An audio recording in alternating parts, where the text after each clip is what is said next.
Au milieu d'un enterrement, quelque chose attire l'attention de tous. Le fidèle chien de la défunte commence à aboyer sans cesse. L'agitation de l'animal révèle des secrets sombres. Un inconnu commence à se demander ce qui est réellement caché dans ce cercueil. Le ciel gris planait au-dessus du cimetière comme un lourd manteau de tristesse. La brise froide d'automne murmurait entre les pierres tombales, portant avec elle l'odeur humide de la terre fraîchement creusée. Une foule silencieuse se rassemblait autour d'un cercueil en acajou poli, leurs visages marqués par la douleur et la confusion. Au centre de tout cela reposait le corps de Madame Élise, une figure bien aimée de la communauté dont le départ soudain avait laissé un vide inexplicable dans tous les cœurs. Le père Antoine, un homme d'âge moyen aux yeux fatigués et à l'air austère, commença la cérémonie d'une voix grave. « Nous sommes ici réunis pour dire adieu à notre chère Élise, une femme dont la bonté... » Ces paroles furent brusquement interrompues par un aboiement aigu et désespéré. Tous les regards se tournèrent vers la source du bruit. Marcel, le fidèle compagnon canin de Madame Élise. Le chien, un bâtard au pelage doré et aux yeux expressifs, se tenait debout à côté du cercueil, aboyant sans cesse comme si sa vie en dépendait. « Quelqu'un peut-il contrôler cet animal ?» chuchota une voix irritée dans la foule. Mais Marcel ne se taisait pas. Ses yeux étaient fixés sur le cercueil, et son corps tremblait d'anxiété. Les gens commencèrent à murmurer, échangeant des regards inquiets. Le comportement du chien était plus que du simple chagrin. Il y avait quelque chose d'urgent, presque frénétique, dans ses aboiements. Parmi les personnes présentes, un homme se démarquait. Récemment arrivé dans la ville, Julien observait la scène avec un intérêt qui allait au-delà de la simple curiosité. Ses yeux perspicaces parcouraient les lieux, analysant chaque détail, chaque réaction. Il y avait quelque chose dans l'atmosphère, une tension palpable qui allait au-delà du deuil normal d'un enterrement. Le père Antoine, visiblement perturbé, tenta de reprendre le contrôle de la situation. « S'il vous plaît, quelqu'un pourrait-il emmener le chien au loin ? Nous essayons de mener une cérémonie respectueuse. » Mais plus les gens essayaient d'éloigner Marcel, plus ses aboiements devenaient frénétiques. Le chien semblait déterminé à communiquer quelque chose que lui seul pouvait voir ou sentir. Julien fit un pas en avant, sa voix calme coupant l'air tendu. « Excusez-moi, mon père. Peut-être devrions-nous prêter attention à ce que le chien essaie de nous dire. » Le prêtre lança un regard irrité à Julien. « Et qui êtes-vous pour interrompre cette cérémonie ? » « Juste quelqu'un qui croit que parfois les animaux peuvent sentir des choses que nous, humains, ne pouvons pas, » répondit Julien, gardant un ton respectueux mais ferme. Un murmure parcourut la foule. Certains étaient d'accord avec Julien, d'autres semblaient irrités par l'interruption. Le père Antoine, cependant, semblait plus qu'irrité. Il y avait un éclair de peur dans ses yeux. « C'est ridicule, » dit le prêtre, sa voix tremblant légèrement. « Continuons la cérémonie. Le chien est probablement juste perturbé par la perte de sa maîtresse. » Mais les paroles du prêtre sonnaient creux, et Julien remarqua la sueur qui commençait à se former sur son front malgré le froid. Il se passait quelque chose de plus ici, quelque chose que le prêtre semblait désespéré de cacher. Marcel, comme s'il comprenait la gravité du moment, intensifia ses aboiements. Ses yeux alternaient entre le cercueil et le visage du père Antoine, comme s'il accusait l'homme de quelque chose de terrible. La tension dans l'air était palpable. Ce qui aurait dû être un adieu tranquille s'était transformé en une scène de mystère et de suspicion. Les gens commençaient à se regarder, incertains de la façon de procéder. C'est alors que Julien prit une décision. Il s'approcha du cercueil, ignorant les protestations du prêtre. Avec précaution, il s'agenouilla à côté de Marcel, caressant doucement la tête du chien. « Que vois-tu, mon ami ?» murmura-t-il, plus pour lui-même que pour l'animal. « Qu'essaies-tu de nous dire ?» À ce moment-là, comme s'il répondait à la question de Julien, Marcel arrêta d'aboyer. Un silence pesant tomba sur le cimetière. Le chien regarda directement dans les yeux de Julien, et dans ce regard, l'homme vit une intelligence et une détermination qui le surprirent. Julien se leva lentement, son regard maintenant fixé sur le père Antoine. « Mon père, » dit-il, sa voix calme mais chargée d'intention, « je pense que nous devons parler de Madame Élise. Y a-t-il quelque chose que vous aimeriez nous dire ?» Le visage du prêtre pâlit visiblement. Il ouvrit la bouche pour répondre, mais aucun son n'en sortit. Le silence qui suivit fut assourdissant, chargé de questions non posées et de secrets non révélés. Et ainsi, dans ce cimetière nuageux, Ce qui aurait dû être un simple adieu se transforma en le début d'un mystère qui promettait d'ébranler les fondations de la petite ville. L'aboiement de Marcel avait résonné dans le silence. Et maintenant, les ondes de ce son étaient sur le point de révéler des vérités longtemps enterrées. Le soleil se couchait déjà lorsque Julien quitta le cimetière, son esprit rempli de questions sans réponse. Le comportement étrange de Marcel et la réaction nerveuse du père Antoine avaient planté une graine de doute qui grandissait maintenant rapidement. Déterminé à élucider le mystère, il se dirigea vers l'église locale, espérant trouver un indice sur ce qui était réellement arrivé à Madame Élise. L'église, une ancienne construction en pierre, projetait de longues ombres dans le crépuscule. Julien hésita un moment avant de pousser la lourde porte en bois. L'intérieur était silencieux, seul l'écho de ses pas brisant la quiétude sacrée. « Bonjour » appela-t-il, sa voix résonnant contre les murs. Il n'y eut pas de réponse. Prudemment, Julien avança le long de l'allée centrale, ses yeux attentifs à tout détail inhabituel. C'est alors qu'il l'entendit. Un murmure, presque inaudible, venant de la sacristie. Il s'approcha silencieusement, le cœur battant. « Nous ne pouvons pas laisser quiconque découvrir », disait une voix que Julien reconnut comme étant celle du père Antoine. « Si quelqu'un apprend la vérité sur Élise, tout sera perdu. » « Mais si cet homme continue à poser des questions, » répondit une seconde voix, tremblante et anxieuse. Il semblait très intéressé par le comportement du chien. Julien se figea, osant à peine respirer. Qui était cette deuxième personne? Et qu'essayait-il exactement de cacher? « Calmez-vous, sœur Constance, » dit le prêtre, sa voix prenant un ton plus ferme. « Personne ne va rien découvrir. Nous devons garder notre sang-froid et suivre le plan. » Julien recula silencieusement, son esprit travaillant furieusement pour traiter ce qu'il venait d'entendre. De toute évidence, il y avait plus dans l'histoire de Madame Élise qu'un simple départ naturel. Mais quoi? Décidant qu'il avait besoin de plus d'informations, Julien sortit de l'église aussi silencieusement qu'il était entré.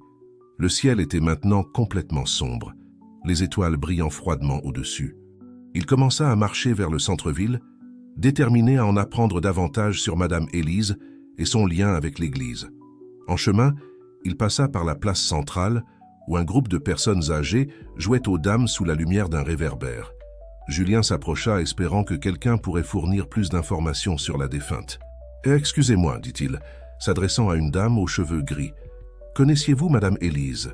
La femme le regarda avec des yeux plissés, méfiante. « Et qui veut savoir ?»« Je m'appelle Julien. Je suis nouveau en ville et... Eh bien, j'ai été intrigué par ce qui s'est passé aux funérailles aujourd'hui. » La mention des funérailles sembla briser la glace. La dame, qui se présenta comme Madame Thérèse, indiqua le banc à côté d'elle. « Asseyez-vous, mon jeune ami. Élise était mon amie depuis plus de 40 ans. Ce qui s'est passé aujourd'hui était étrange, pour dire le moins. » Julien s'assit, impatient d'en entendre plus. Son chien, Marcel, il semblait essayer de nous dire quelque chose. Madame Thérèse hocha gravement la tête. « Marcel a toujours été un chien intelligent. Mais aujourd'hui, il semblait possédé. Vous savez, Élise était étrange ces dernières semaines, préoccupée par quelque chose, toujours à regarder par-dessus son épaule. Avez-vous une idée de ce qui pouvait la déranger ?» La vieille dame hésita, jetant un regard nerveux autour d'elle avant de se pencher plus près de Julien. « Eh bien, elle a mentionné quelque chose à propos de l'église. Elle a dit qu'elle avait découvert quelque chose qu'elle n'aurait pas dû. Mais avant qu'elle puisse m'en dire plus... Eh bien, vous savez, » Julien sentit un frisson parcourir son échine. « Et le père Antoine? Comment était sa relation avec Madame Élise ?»« Oh, ils ont toujours été proches, » répondit Madame Thérèse. « Élise était l'une des plus grandes donatrices de l'Église, mais ces dernières semaines, elle semblait l'éviter. Et le prêtre, eh bien, il semblait nerveux chaque fois que son nom était mentionné. La conversation fut interrompue par le bruit de pas qui s'approchait. Julien se retourna pour voir sœur Constance traverser rapidement la place, son visage pâle sous la lumière du réverbère. Ses yeux croisèrent ceux de Julien pendant un bref instant, et il put y voir la peur avant qu'elle ne détourne le regard et accélère le pas. « C'est sœur Constance, » murmura Madame Thérèse. « Elle travaille à l'église avec le père Antoine. Dernièrement, elle a été aussi nerveuse que lui. » Julien remercia Madame Thérèse pour les informations et prit congé, son esprit tournoyant avec les nouvelles révélations. Alors qu'il retournait vers la pension où il séjournait, il ne put s'empêcher de sentir qu'il s'approchait de quelque chose de grand, quelque chose qui pourrait ébranler les fondations de cette petite ville. Soudain, un aboiement familier déchira l'air de la nuit. Julien se retourna pour voir Marcel debout à quelques mètres de distance, ses yeux brillants dans l'obscurité. Le chien semblait l'attendre. « Hé, mon ami !» dit doucement Julien en s'approchant. « Toi aussi, tu essaies de résoudre ce mystère, n'est-ce pas ?» Marcel aboya une fois comme pour confirmer, puis se retourna et commença à marcher. Il s'arrêta après quelques pas, regardant en arrière comme s'il invitait Julien à le suivre. Sans hésiter, Julien commença à suivre le chien. Alors qu'il marchait dans les rues sombres de la ville, il ne put s'empêcher de se demander où Marcel l'emmenait et quels secrets ils découvriraient ensemble. La nuit ne faisait que commencer, et Julien avait le pressentiment qu'avant l'aube, de nombreuses vérités viendraient au jour. Le mystère de Madame Élise était loin d'être résolu, mais chaque pas qu'il faisait le rapprochait de la vérité. Une vérité qui, il le soupçonnait, changerait à jamais le cours de cette petite ville et de tous ses habitants. Julien suivait Marcel à travers les rues sombres et sinueuses de la ville, le cœur battant d'anticipation face à l'inconnu. Le chien semblait avoir une destination claire en tête, se déplaçant avec détermination et résolution. Après quelques minutes de marche, Julien réalisa qu'il s'approchait d'un quartier résidentiel plus ancien, où des maisons victoriennes bien entretenues s'alignaient le long de rues bordées d'arbres. Marcel s'arrêta brusquement devant l'une de ces maisons, une imposante construction de 2 étages, avec une véranda enveloppante et de grandes fenêtres. La maison était sombre et silencieuse, dégageant une aura d'abandon. Julien reconnut immédiatement l'endroit. C'était la résidence de Madame Élise. « C'est ici que tu voulais m'emmener, mon gars ?» murmura Julien, caressant la tête de Marcel. Le chien aboya doucement en réponse et monta les marches de la véranda grattant à la porte d'entrée. Julien hésita un moment, conscient qu'il était sur le point de pénétrer dans une propriété privée. Mais l'urgence dans les yeux de Marcel et le mystère qui l'entourait le poussèrent à avancer. Avec précaution, Julien testa la poignée de la porte et, à sa surprise, elle tourna sans résistance. La porte s'ouvrit avec un léger grincement, révélant un intérieur sombre et poussiéreux. L'odeur de moisi et d'abandon remplissait l'air. « Il y a quelqu'un ?» appela Julien, plus par habitude que par attente d'une réponse. Le silence était absolu. Marcel entra sans hésitation, sa queue remuant légèrement alors qu'il se déplaçait avec familiarité dans l'espace. Julien le suivit, utilisant la lampe torche de son téléphone pour éclairer le chemin. Le salon était intact, avec des meubles recouverts de draps blancs, ressemblant à des fantômes dans la pénombre. Le chien les guida jusqu'à un bureau au fond de la maison. Ici, contrairement au reste de la résidence, il y avait des signes d'utilisation récente. Des papiers étaient éparpillés sur un bureau en chêne massif, et une tasse de thé à moitié pleine était encore posée sur un dessous de verre. « On dirait que Madame Élise était ici il n'y a pas si longtemps », murmura Julien pour lui-même, examinant les documents. La plupart des papiers semblaient être des correspondances banales et des factures, mais une enveloppe en particulier attira son attention. Elle était adressée à l'évêque du diocèse, mais n'avait jamais été envoyée. Avec précaution, Julien ouvrit l'enveloppe et commença à lire la lettre à l'intérieur. « Excellence, c'est avec une grande peine et inquiétude que je m'adresse à votre Excellence. J'ai découvert de graves irrégularités dans les comptes de la paroisse de Notre-Dame de la Paix. Des fonds substantiels ont été détournés au cours des dernières années, et je crains que le Père Antoine ne soit au centre de ce scandale. Au début, j'hésitais à y croire, mais les preuves sont irréfutables. Les documents que j'ai trouvés par hasard montrent des transferts suspects et des dépenses non justifiées. Le plus alarmant est qu'une partie de cet argent semble être utilisée pour... » La lettre s'arrêtait brusquement là, comme si Madame Élise avait été interrompue au milieu de son écriture. Julien sentit un frisson parcourir son échine. Cela expliquait le comportement étrange du Père Antoine et la nervosité de sœur Constance. Mais qu'était-il arrivé à Madame Élise? L'avait-elle confronté le prêtre avec ses découvertes? Alors que Julien réfléchissait à ces questions, Marcel aboya à nouveau, cette fois plus insistamment. Le chien grattait une section de la plainte près de la cheminée. Intrigué, Julien s'approcha et examina la zone de plus près. À sa surprise, il remarqua qu'une petite section de la plainte semblait détachée. Avec précaution, il retira le morceau de bois, révélant un petit compartiment caché. À l'intérieur, il trouva un carnet à couverture rigide et une clé USB.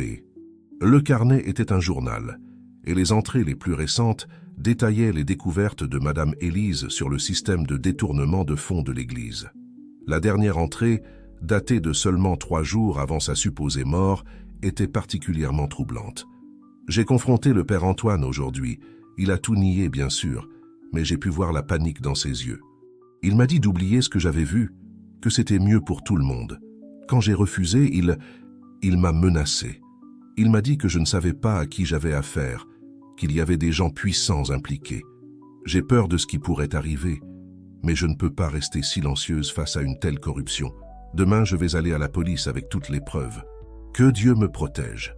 Julien sentit son cœur s'accélérer. Il était clair maintenant que la mort de Madame Élise n'avait pas été naturelle. Mais si elle n'était pas morte, où pouvait-elle être? Soudainement, un bruit venant de l'étage fit geler Julien et Marcel sur place. Des pas lents et lourds résonnaient au-dessus d'eux, se déplaçant vers l'escalier. Julien rangea rapidement le journal et la clé USB dans ses poches, remit la plainte en place et fit signe à Marcel de rester silencieux. Le cœur battant, il se déplaça silencieusement vers la fenêtre du bureau, l'ouvrant avec précaution. Alors qu'il aidait Marcel à sortir par la fenêtre et se préparait à le suivre, Julien entendit les pas atteindre le bas de l'escalier. Qui que ce soit, il était sur le point d'entrer dans le bureau. Avec un dernier regard en arrière, Julien sortit par la fenêtre, la fermant silencieusement derrière lui. Lui et Marcel se cachèrent dans les buissons du jardin, observant tandis qu'une figure encapuchonnée entrait dans le bureau, une lampe torche balayant l'environnement. Julien savait qu'il devait sortir de là le plus vite possible. Les informations qu'il venait de découvrir étaient explosives et potentiellement dangereuses. Mais une chose était certaine, Madame Élise était vivante quelque part et il devait la trouver avant qu'il ne soit trop tard.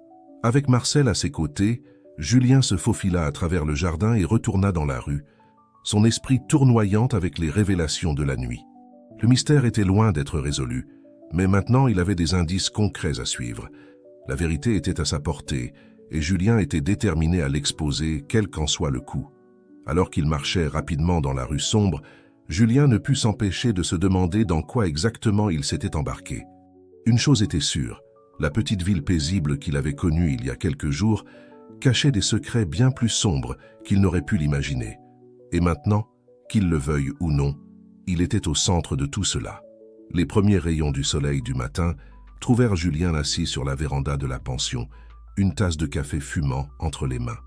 Marcel dormait paisiblement à ses pieds, s'agitant occasionnellement dans son sommeil canin. La table devant Julien était couverte de papier, les notes qu'il avait prises pendant la nuit, basées sur le journal de Madame Élise et les fichiers de la clé USB. Le tableau qui se formait était troublant. Le système de détournement de fonds de l'Église n'était que la pointe de l'iceberg. Il y avait des indications d'un réseau de corruption qui s'étendait bien au-delà des limites de la petite ville, impliquant des figures puissantes de la politique régionale et même du système judiciaire. Un léger coup à la porte interrompit ses pensées. Prudent, Julien se leva, faisant signe à Marcel de rester silencieux. « Qui est-ce » demanda-t-il, s'approchant de la porte. « C'est moi, Marie » vint la réponse chuchotée. « La petite fille de Madame Thérèse.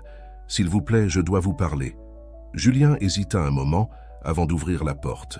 De l'autre côté, il trouva une jeune femme d'environ 25 ans, aux cheveux bruns attachés en queue de cheval, les yeux inquiets scrutant le couloir. « Puis-je entrer » demanda-t-elle, l'urgence dans sa voix. « Ce n'est pas sûr de parler ici dehors. » Julien acquiesça, lui cédant le passage.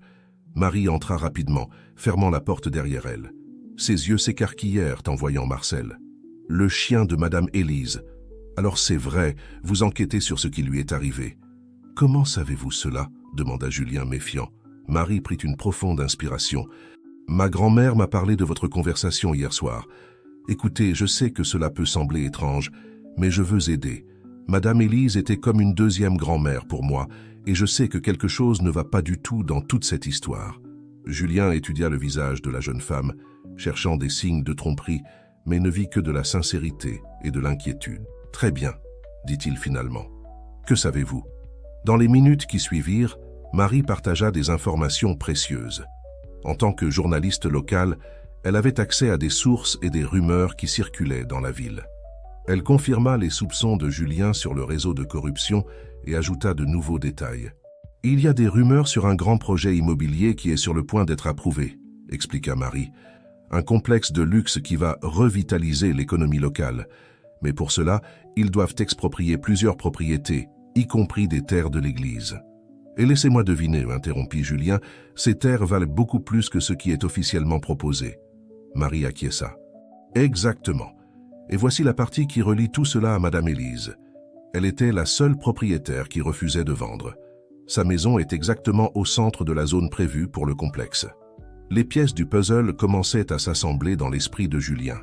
Alors, quand elle a découvert le système de détournement de fonds de l'Église, elle a involontairement trébuché sur quelque chose de beaucoup plus grand, conclut Marie. Quelque chose pour lequel certaines personnes seraient prêtes à tout pour garder le secret. Le silence qui suivit fut lourd, chargé d'implications. Ce fut Marcel qui le brisa. Se levant soudainement et allant vers la fenêtre, aboyant doucement, Julien le rejoignit, jetant prudemment un coup d'œil dehors. Dans la rue, une voiture noire était stationnée.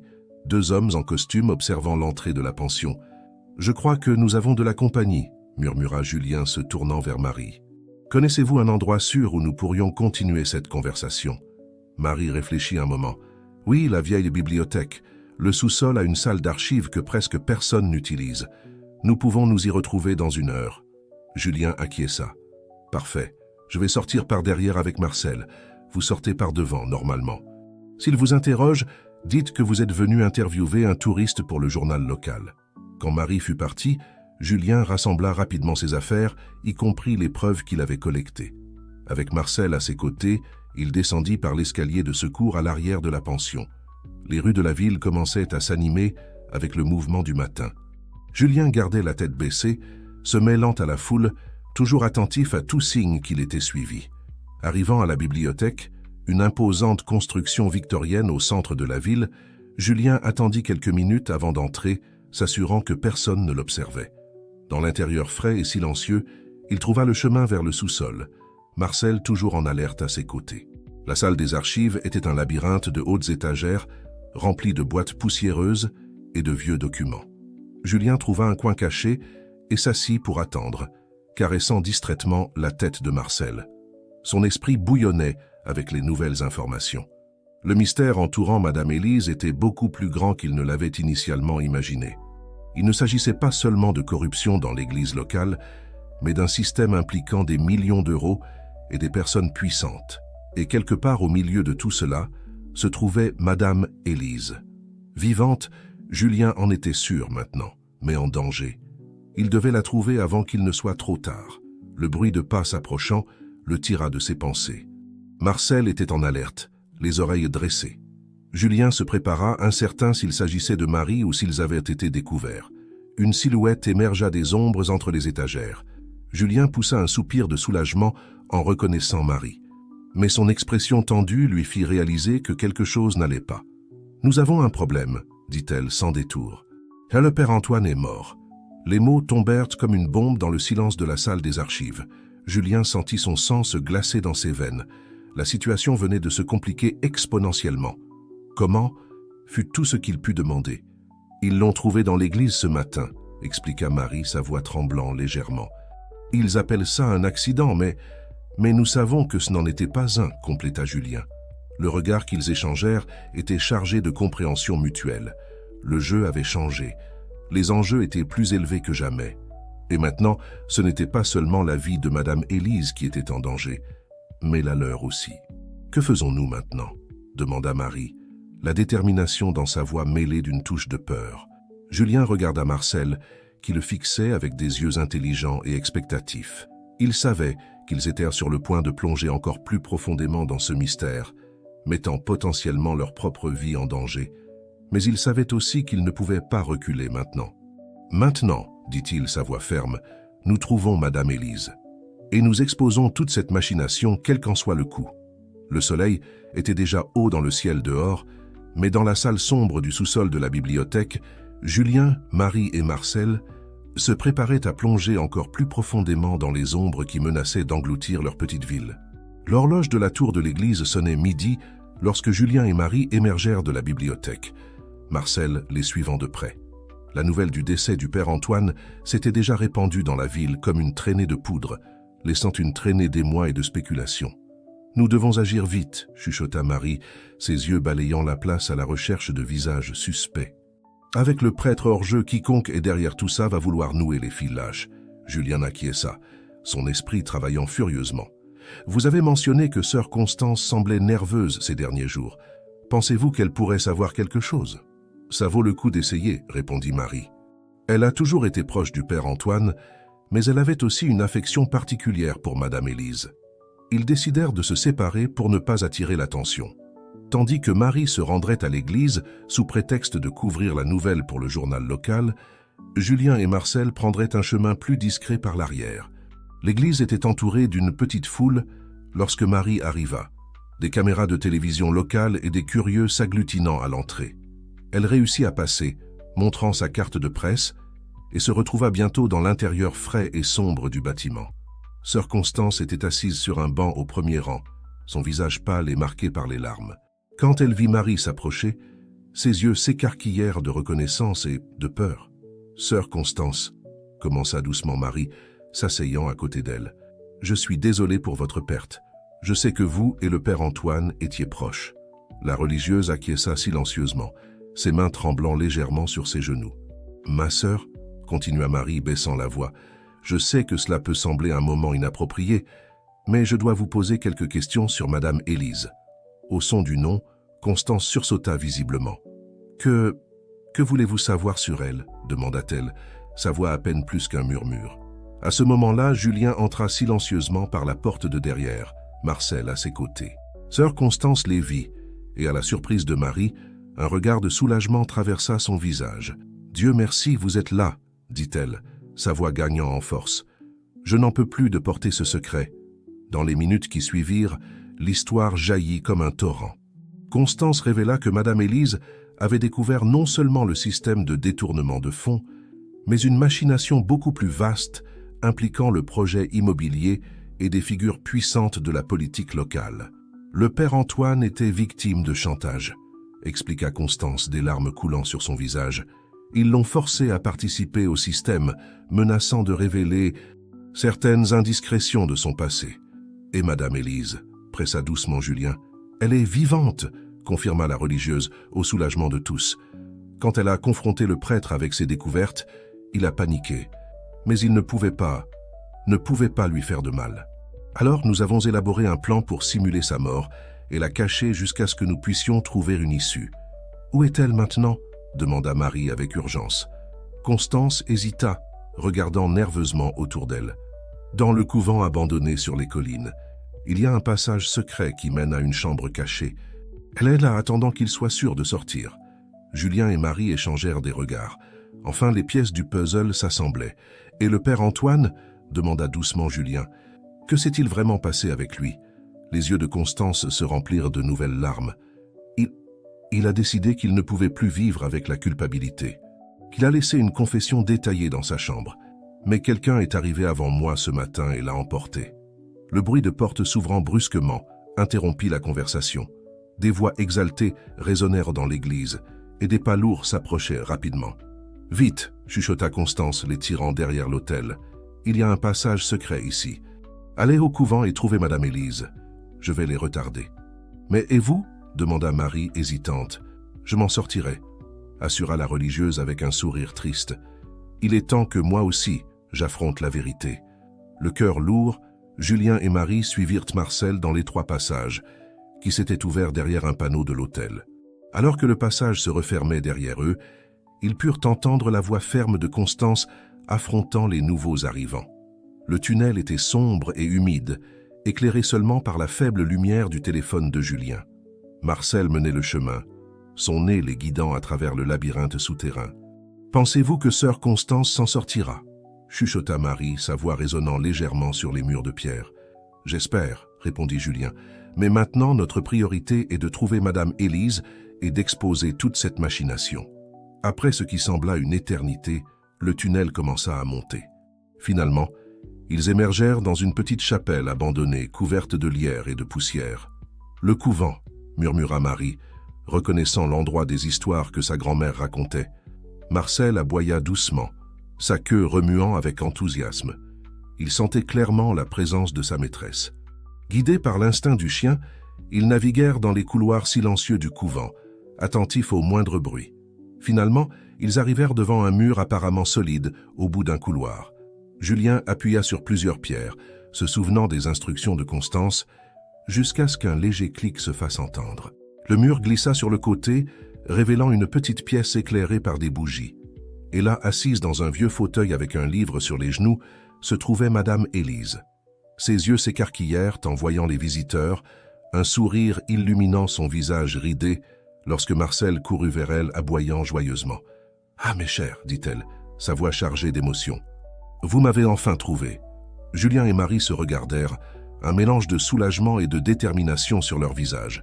Ils avaient retrouvé Madame Élise, mais ils savaient que la bataille était loin d'être terminée. Maintenant, avec les pièces du puzzle enfin assemblées, il était temps d'affronter ceux qui menaçaient le cœur de leur petite ville. Tandis que Madame Élise serrait Marcel dans ses bras, des larmes de joie dans les yeux, Julien et Marie jurèrent silencieusement qu'ils feraient tout ce qui était nécessaire pour la protéger et exposer la vérité. Le voyage avait été long et dangereux, mais le véritable défi était encore à venir. Le soleil commençait à se coucher lorsque Julien, Marie, Madame Élise et Marcel émergèrent du couvent abandonné. Le ciel était peint de teintes oranges et roses, une beauté qui contrastait fortement avec la tension qui planait sur le groupe. « Nous ne pouvons pas simplement retourner en ville », dit Julien, ses yeux balayant l'horizon à la recherche de tout mouvement suspect. « Ils savent probablement déjà que nous l'avons découverte. » Madame Élise acquiesça, son visage fatigué mais déterminé. « Vous avez raison, mes chers. Il est temps d'affronter cela de front. Je ne peux plus me cacher pendant que notre ville est corrompue par cette cupidité effrénée. » Marie, qui vérifiait son téléphone portable, laissa échapper une exclamation surprise. « Les amis, vous n'allez pas le croire. Sœur Constance a fait une diffusion en direct sur les réseaux sociaux. Elle a tout raconté. » Les autres se rassemblèrent autour d'elle, regardant la vidéo avec un mélange de choc et d'admiration. La religieuse, d'une voix tremblante mais ferme, exposait toute la machination.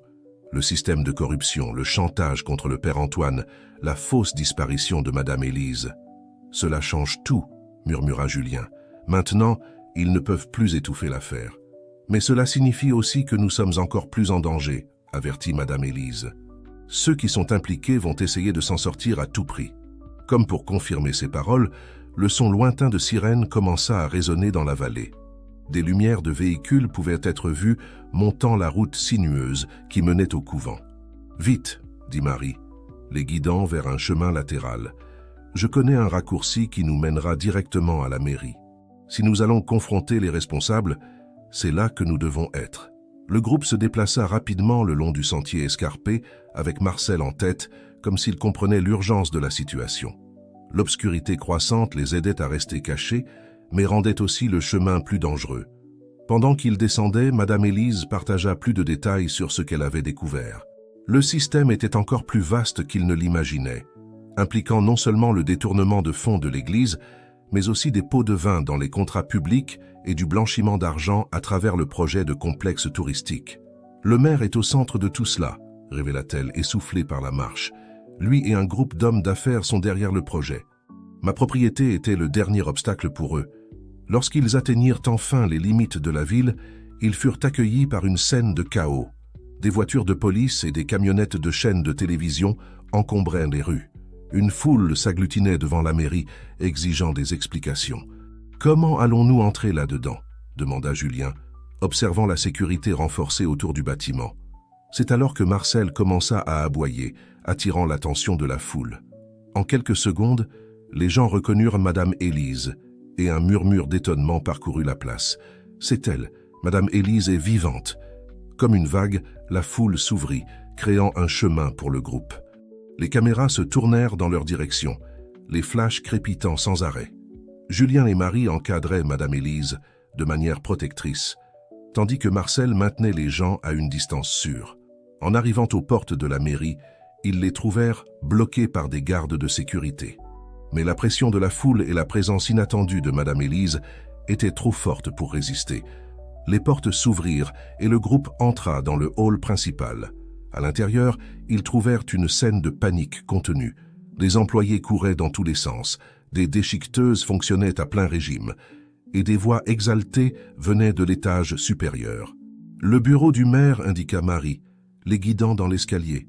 En arrivant dans l'antichambre, ils furent accueillis par la secrétaire du maire, son visage pâle de choc en voyant Madame Élise. « Il est en réunion d'urgence, bégaya-t-elle. « Plus maintenant, déclara Madame Élise, sa voix portant une autorité qui surprit tout le monde. Sans attendre la permission, elle poussa les portes du bureau et entra, suivie de près par les autres. Le maire était debout derrière son bureau, entouré d'hommes en costume que Julien reconnut comme certains des hommes d'affaires les plus influents de la région. Tous se figèrent en voyant le groupe entrer. « Et Élise ?» balbutia le maire, son visage un masque d'incrédulité et de peur. « Mais, comment ? Surpris de me voir, Robert ?» répondit Madame Élise, sa voix tranchante. « J'imagine que oui, compte tenu des efforts que vous avez faits pour me faire taire. » Le chaos s'installa dans la pièce. Des accusations fusèrent de toutes parts, des menaces furent proférées, des dénis désespérés furent lancés. Mais par-dessus tout cela, la voix calme et ferme de Madame Élise se fit entendre, détaillant chaque aspect de la conspiration qu'elle avait découverte. Julien et Marie observaient, émerveillés par la force et le courage de la dame que, il y a quelques jours à peine, tout le monde croyait morte. Marcel, assis fidèlement à côté de sa maîtresse, gardait un œil vigilant sur tous ceux présents dans la pièce. Alors que la vérité éclatait au grand jour, le son de nouvelles sirénées qui s'approchaient se fit entendre. Cette fois, c'étaient des voitures de la police nationale, appelées pour enquêter sur les accusations de corruption à grande échelle. Le maire, voyant sa toile de mensonges s'effondrer, fit une dernière tentative désespérée. « Vous n'avez aucune preuve de tout cela. C'est la parole d'une vieille femme sénile contre... » Ces paroles furent interrompues par Marie, qui posa calmement son téléphone sur le bureau. « En fait, nous en avons. Diffusion en direct, monsieur le maire. Toute la ville, le département et probablement le pays entier vient d'entendre votre confession. » Le silence qui suivit fut assourdissant. Le maire s'effondra dans son fauteuil, vaincu, tandis que les autres hommes dans la pièce cherchaient frénétiquement une issue. À ce moment-là, des agents de la police nationale firent irruption dans le bureau, menés par un commissaire à l'expression sévère. « Vous êtes tous en état d'arrestation pour interrogatoire, » annonça-t-il. « Nous avons beaucoup à discuter. » Tandis que les suspects étaient escortés dehors, Julien, Marie et Madame Élise se regardèrent, un mélange de soulagement et d'incrédulité sur leurs visages. Ils avaient réussi. La vérité avait finalement éclaté au grand jour. Dehors, la foule attendait anxieusement des nouvelles. Lorsque Madame Élise émergea de la mairie, elle fut accueillie par une ovation assourdissante. Les flashs des appareils photo illuminaient la nuit, capturant le moment où la vérité triomphait de la corruption. Alors que Julien observait la scène, il sentit une main sur son épaule. C'était Marie, ses yeux brillants de larmes d'émotion. « Nous avons réussi », murmura-t-elle. Julien acquiesça, un sourire fatigué mais satisfait sur son visage. « Oui, nous avons réussi. La bataille était gagnée, mais il savait que le voyage était loin d'être terminé. Il y aurait des enquêtes, des procès et, espérons-le, de la justice. Mais ce soir-là, tandis que la petite ville célébrait la victoire de la vérité, Julien, Marie, Madame Élise et le fidèle Marcel s'accordèrent un moment de pure joie. L'obscurité qui menaçait d'engloutir la ville avait été dissipée, du moins pour l'instant. Et bien que de nouveaux défis surgiraient certainement, ils les affronteraient ensemble, fortifiés par l'amitié forgée au cours de cet incroyable voyage. Les premiers rayons du soleil du matin trouvèrent Julien assis sur la véranda de la maison de Madame Élise, une tasse de café fumant entre les mains. Marcel dormait paisiblement à ses pieds, s'agitant occasionnellement dans son sommeil canin. Le jardin, auparavant négligé pendant la fausse disparition de sa propriétaire, montrait maintenant les premiers signes de renouveau. Les semaines qui suivirent la révélation dramatique à la mairie avaient été un tourbillon d'activités. Des enquêtes avaient été ouvertes, des témoignages recueillis, et lentement, l'étendue totale de la corruption qui sévissait dans la ville avait été mise au jour. Marie arriva, apportant avec elle le journal du jour. Sa une criait « La justice triomphe, l'ancien maire et des hommes d'affaires condamnés ». Elle s'assit à côté de Julien, un sourire fatigué mais satisfait sur son visage. « On dirait que c'est enfin terminé », dit-elle, feuilletant les pages du journal. Julien acquiesça, ses yeux parcourant l'horizon de la ville. D'une certaine façon, oui. Mais c'est aussi juste le début. Madame Élise les rejoignit sur la véranda, apportant un plateau de biscuits fraîchement cuits. Malgré les épreuves qu'elle avait traversées, il y avait une nouvelle lumière dans ses yeux, une détermination renouvelée. « Vous deux, dit-elle en s'asseyant, vous n'avez pas idée de ce que vous représentez pour moi et pour cette ville. Sans vous, la vérité n'aurait jamais éclaté. » Julien et Marie échangèrent un regard, une légère rougeur teintant leurs joues. Au cours de leur voyage pour démêler le mystère, un lien spécial s'était formé entre eux, quelque chose qui allait au-delà de la simple amitié. « Qu'est-il arrivé à sœur Constance ?» demanda Julien changeant de sujet. « Elle a décidé de quitter le couvent, » répondit Madame Élise. « Elle travaille maintenant avec un groupe de soutien pour les victimes d'abus et de corruption. Elle a trouvé une nouvelle vocation, aidant les autres à trouver leur voie. » Marie sourit. « Et le projet de complexe touristique ?»« Annulé, Dieu merci, » dit Madame Élise. « Mais nous avons de meilleurs plans pour ces terres maintenant. » Elle expliqua qu'avec l'aide de Julien et Marie, elle travaillait sur un projet pour transformer la zone en un parc communautaire et un centre culturel, un endroit qui célébrerait l'histoire de la ville et fournirait un espace pour que de nouvelles histoires s'épanouissent.